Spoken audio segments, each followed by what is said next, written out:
My new book, Shatter, is out now on Amazon and Kindle. I have a foreword by Jamie Galloway.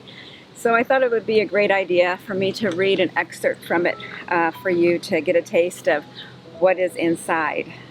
Very excited. I really believe that it's going to just really bring healing to a lot of people. That's my greatest prayer for this book, and that it would give you tools to be able to walk in the freedom that Jesus paid for, and that the enemy would love for you to be bound by. And so it's called Holes in the Floorboards. I woke up to headlights glaring through my window. The fierce lights startled me awake, and the questions that followed stayed with me for years. Something about it felt different than other nights when he would leave.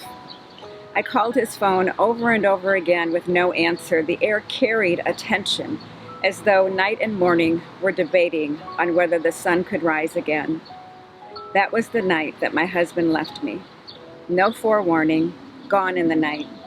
Earlier that night, we hosted a volunteer appreciation party at my church, The Well. My husband stayed home. As I stood in our kitchen, I heard the Holy Spirit whisper to me, "You will be doing this kind of thing by yourself more regularly." I did not understand what it meant at the time, but I knew something was different that was happening. The days following were a blur. My husband came for all of his things while we had our church service the next morning.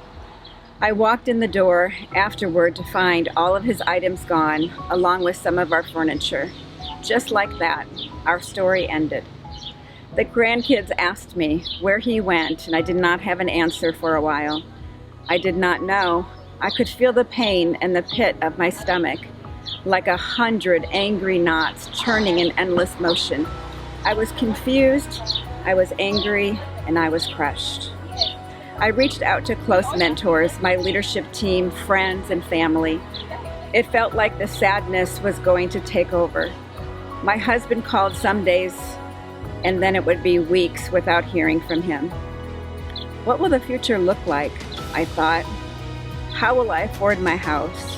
What will people think? What will I tell them? For weeks and weeks, I was just angry at God. I could not understand why he let it happen. And why did he not warn me? And why he let me marry this man in the first place? I had no answers. The rejection I felt deep inside was so weighty that it felt tangible. I was raped at 19 years old. It was not the first time, but this specific episode is important to my story. I no longer lived at home, and I hung out with the wrong crowd. I lived in a disgusting apartment. The floors were unfinished, and in the bathroom you could see through a hole in the floor to the apartment that was underneath. When I turned on the light, cockroaches would run into hiding. Most days, I wished I could join them and disappear from the world. I ate honey, stale donuts, rice, pre-made eggs, and bread from the food bank. I partied, lived one day at a time, and I did not love God. One evening, I was alone in my apartment. I heard someone messing with the front door. Suddenly, the door opened, and I saw a face come around me. He was someone I knew, but he looked different than when I saw him before. He was on a mission. He came to me, tied my hands together, dragged me around the floor, nailed shut my windows, and tied me to the bed. He took a hammer and hit me over the head with it over and over again. After raping me, he put a gun in my mouth and pulled the trigger. No gunshot. He pulled the trigger again, still nothing. After a few more attempts, he looked at his gun as if he saw a ghost. He ran out of my apartment. I was left broken and alone, but alive. And guess what? No bruises. Not even the smallest injury from the hammer. God was with me. Years later, God revealed to me that an angel took every blow of the hammer. God protected me even though I did not know him at the time. When I was in my late teens, my grandmother was dying, and I needed a plane ticket to go to her one last time. I typically spent all my money and drugs and alcohol, so I did not have any savings or extra cash. I decided to call around to different churches, telling them that I needed to buy a plane ticket, and I did not have the money. Many churches responded to my need. One church invited me to a home group where they were gathered around me to pray for me. I left that night with money for my plane ticket and with no intention to buy a flight. Instead, I spent it all on more drugs. Looking back, I think that church group knew I would not buy the plane ticket. I now see that their prayers in that random living room with believers I did not know were some of the first seeds of my salvation planted in my life. These are just a few of my stories. You have your own set of them. Although we might not know each other, we can share in the fact that we have experienced life, the good, the bad, and the ugly. In life, I have experienced rape, drug abuse, overdose, physical and verbal and sexual abuse, and divorce. I always thought I was not enough and would never be successful. We all experience hurts that we need to heal from, the pain we need to deal with, and the disappointments that we need the love of God to give us grace to overcome. Our pasts are filled with unique memories and relationships.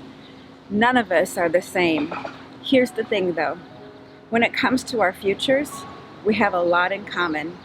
The future for all of us can be full of hope and restoration and the saving grace of Jesus Christ. No one is defined by their past. No one is out of reach of God's love and mercy. I learned many things along the way, and that is why I'm writing this book.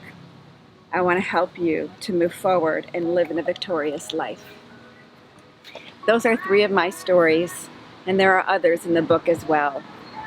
And like I've said before, it's full of instances in the Bible and where people walk through some difficult times, but God was with them. And I just want you to know that you're never too far away. You're never too broken for God to heal and to restore you.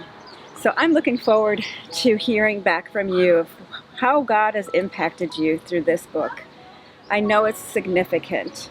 It took me 2 years to write, and I had to be very vulnerable. And I thought, God, I hope it's okay that I'm this transparent. He said, Kathy, I healed you, and your story will heal others. So you can get it on Amazon and Kindle. God bless you guys. May you be totally transformed and empowered to fulfill your destiny. I love you.